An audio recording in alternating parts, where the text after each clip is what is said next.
I've been needing to express myself about what happened between October 2017 and February 2019. So, for some backstory to try to answer some questions before they get asked.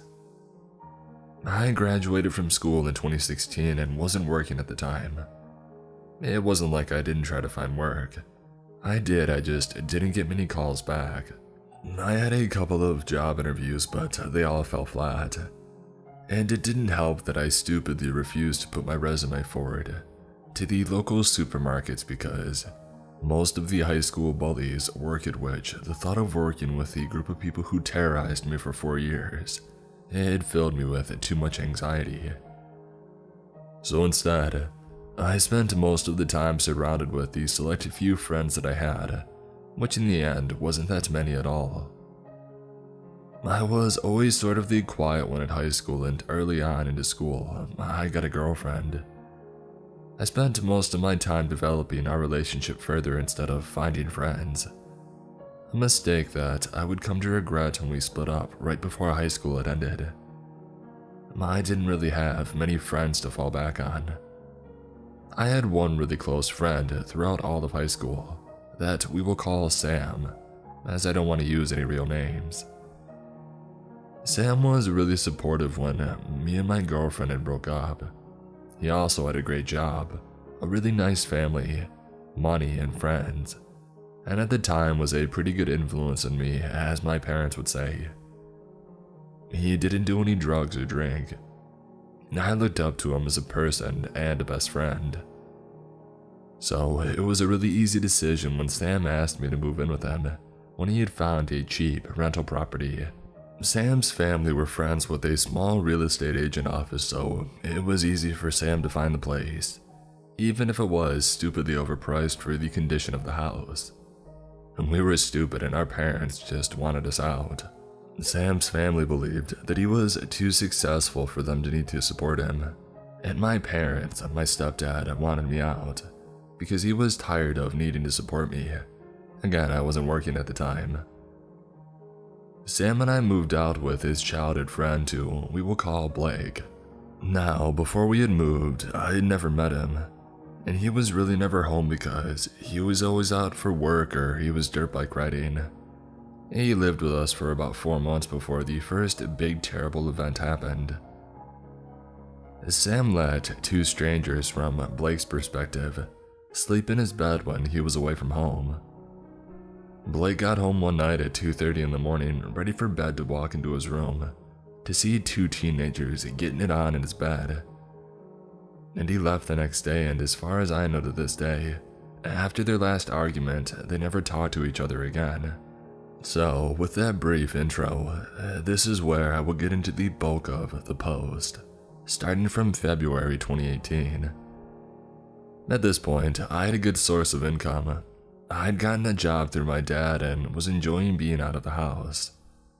By this time, I was starting to suspect that something was wrong with Sam. He wasn't leaving to go to work before me, which was weird. He was increasingly snappy and angry all the time, and he was leaving work early all the time and didn't tell me where he was going. In the end, he was cheating on his girlfriend at the time, with a girl from our high school. The first few months, with my friend acting this way, he would threaten to move all of my stuff out of the house and onto the road if I didn't do something that he said, like cleaning up the house on my own, going shopping or things like that. I didn't have much, only my mattress. He had accidentally broken my bed frame while I was at work, and my office computer, which I used for Discord and playing games, so it wouldn't have been hard for him to actually do it. He never did, but I guess it was because I never really argued with him. He started stealing my clothes, which didn't even fit him, and would let me borrow his shirts to brag about how good of a friend he was. Eventually, he just stopped cooking food for himself.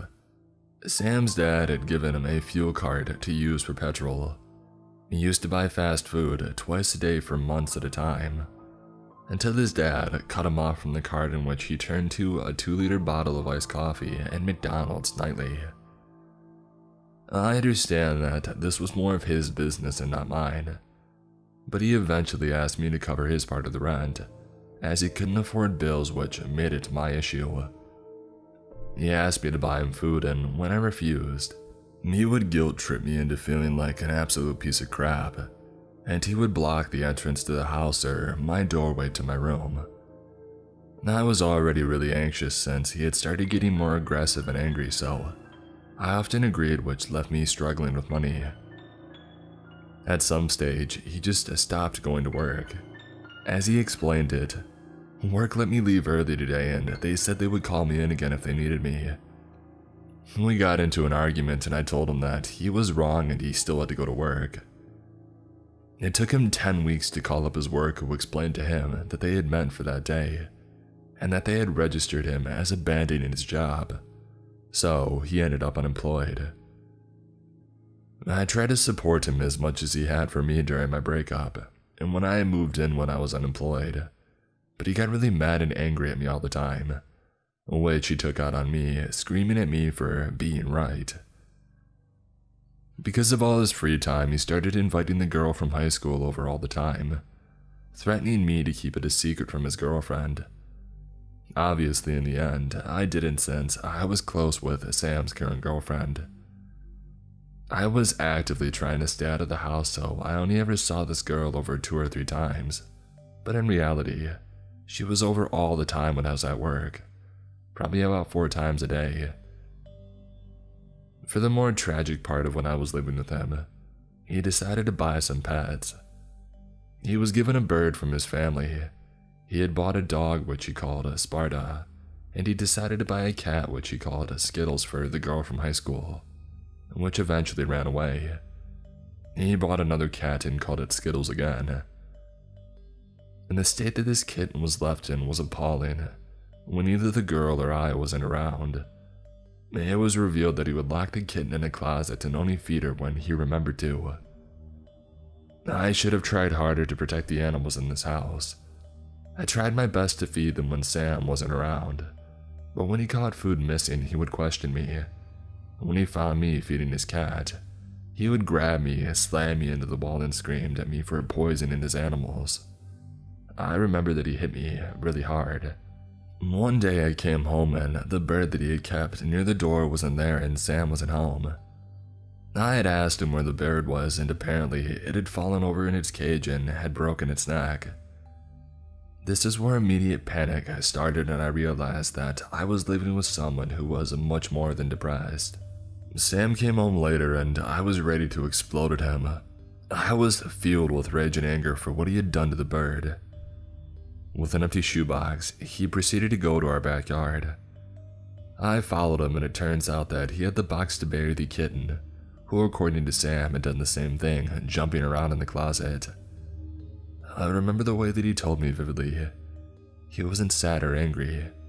He was empty. His eyes felt hollow, and he told me that he wasn't sad about it. He went back inside to his room and locked himself in there. I didn't see him for nearly a week. I came home one day from a very tiring day of work. I had requested to get the morning off to clean for a house inspection. At this point, I believe that this was our second one, so I stayed behind at work to do some overtime. Sam thought that I was out for the night, and when I got home around 8:30, I found him and the girl from high school smoking in our lounge room. I didn't say a word, I couldn't. At this point, Sam wasn't the same person that I had went to high school with. Every day over the past 6 months, he had found a way to yell, steal, guilt, punch, kick, threaten me nearly every day, and there was always a reason that he hated me. He blamed me for what had happened to the bird and cat, because I wasn't there to stop them from hurting themselves. This was one of the final turning points for me. I went to bed and had a sleepless night.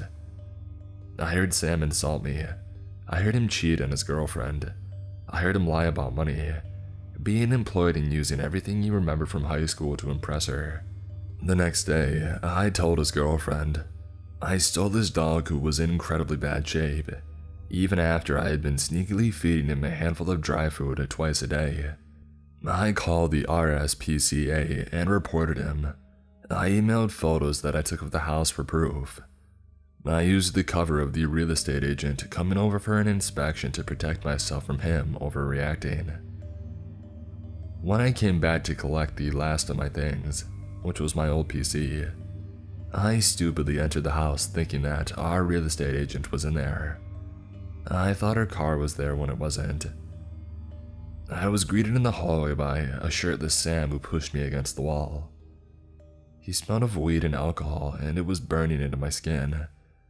He pushed me up against the wall with one hand and showed me a knife in the other hand. He had me pinned against the wall with a knife in his hand. There was a long argument, which was him more screaming at me and me shaking and not being able to spit out my words. He got angry when I told him where his dog was, so he choked me and ran the sliver of the knife down my arm. I remember feeling like I blacked out everything and it was a blur. He kept getting more and more intense, going on about how I betrayed him as a friend and his girlfriend had dumped me over him. He let go of my neck and pushed me harder into the wall with his shoulder and drew the knife close to my neck. I truly felt like this was the end. I muttered out, "My friends can hear you." We were close enough to my room, and he often knows when I left my room, I always had Discord open. He let go of me and I ran away to my car and left. I stayed with my parents for a couple of days, living on their couch, too afraid to really talk to anyone that my parents called me Jumpy, and I told them that I'd missed them because I had hardly seen them over the past 10 months or so. Sam chucked me a message saying that we need to talk, which we did in a public place. He told me that he was moving out back to his parents because he could no longer support himself, and the house had too many bad memories for him. He left. To this day, I still haven't seen him. This was around August of 2018, and people from high school stopped being his friends once the girl and I told all of our collective friends what he did and how he had acted. I reported him to the police. I never pressed charges, but I told them that I never wanted to see Sam again. I don't think anything ever came of it. I couldn't afford to get a restraining order, as I recall being told that they cost money, but it is reported. I moved back into the house on my own. He left all of his furniture and bedding as it was, only taking his headphones, his PS4 and his TV. From that moment on, I was alone and living in the house that my best friend nearly killed me in, sleeping on his couch in the lounge room because I couldn't afford my own. I was alone and I was in a really bad headspace. I stopped talking to all of my friends and at work, and I started having nightmares. So, this was dating from October 2017 to August 2018, and I was still in the house until early 2019, which, living in the aftermath of what Sam did to me, was as bad if not worse than living without him. The isolation and darkness and things I saw and regret not doing, like not being there to save the bird and the cat, they still eat away at me. Things didn't get better, and then worse until I met a girl. I've been writing this for about 3 hours, and I'm more than happy to write up the other part of this story, which I'll likely be doing in confessions or here once I feel more up for it. Talking about this has been really hard for me. So, where am I now? At the end of 2019, I met my current partner. She is absolutely incredible, and we actually bought a house together last month. We currently live with my parents until we move in 2 weeks, and I think all my negative feelings about my old house and Sam have resurfaced due to me moving again.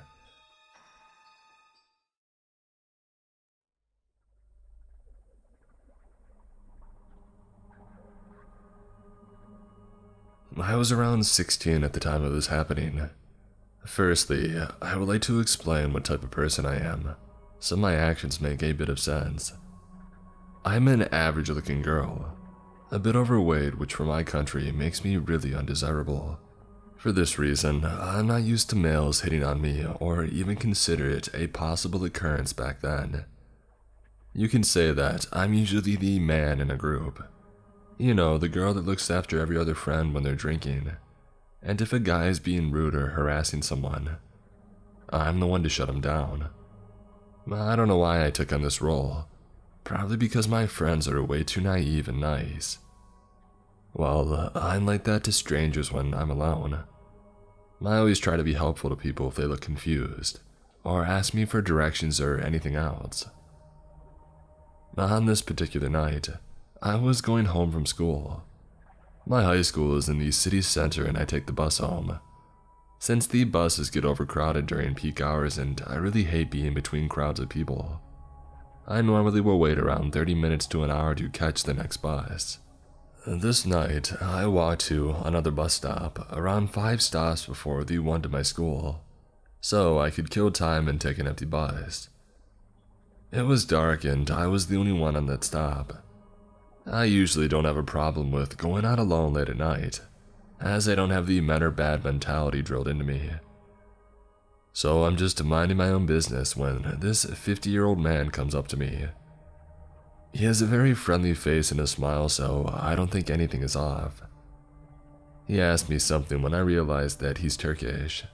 I tell him that I don't understand, so he uses basic Bulgarian words he knows, and I somehow understand that he's just asking for directions.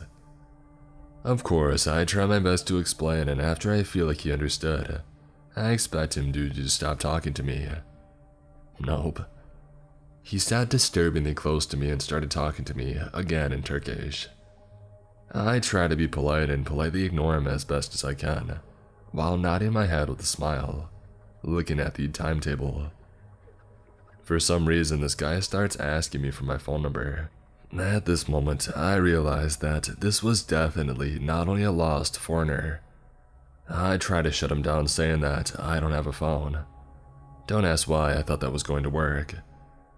I finally give in and tell him a random phone number, and he says something else to me, again in Turkish, and then the worst thing happens.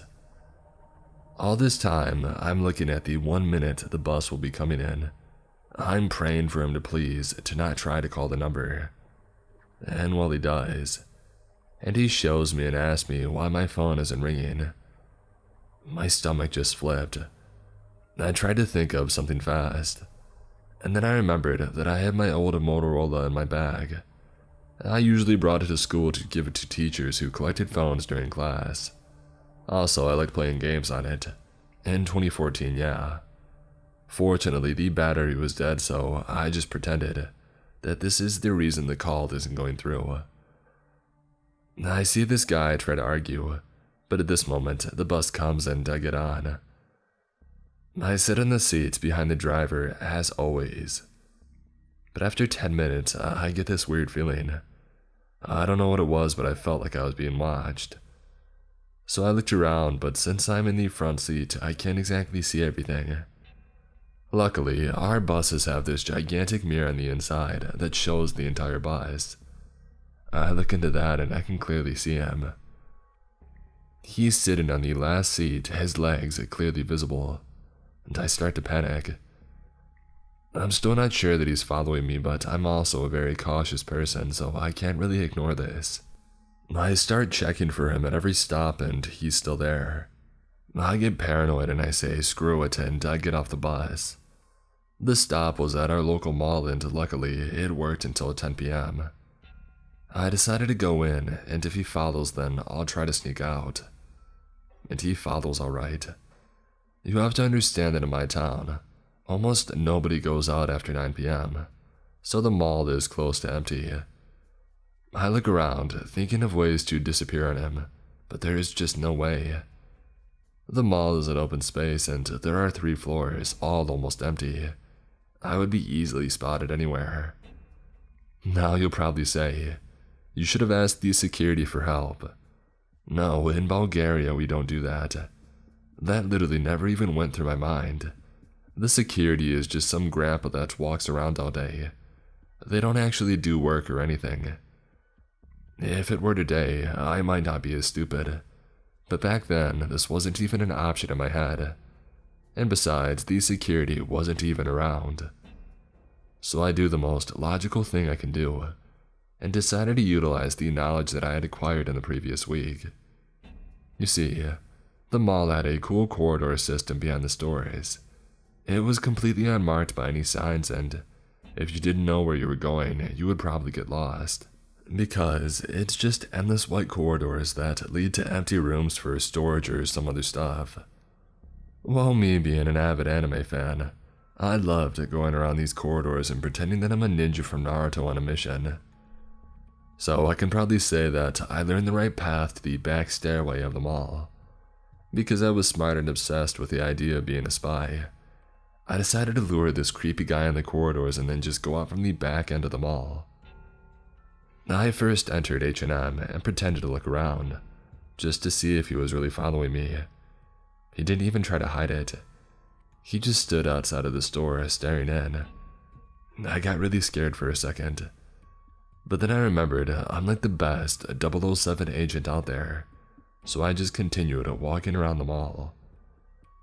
I finally entered the corridors, and at this point, I booked it to the staircase. I ran out and then didn't stop running for 2 bus stops. I tried looking back, but there was no one, so I proudly decided that I'm a hero and I went home. Today, being a 21-year-old grown-up, I just think about how stupid that is, and how I would probably be 10 times as scared today as I was back then. Well, I hope it never comes to that.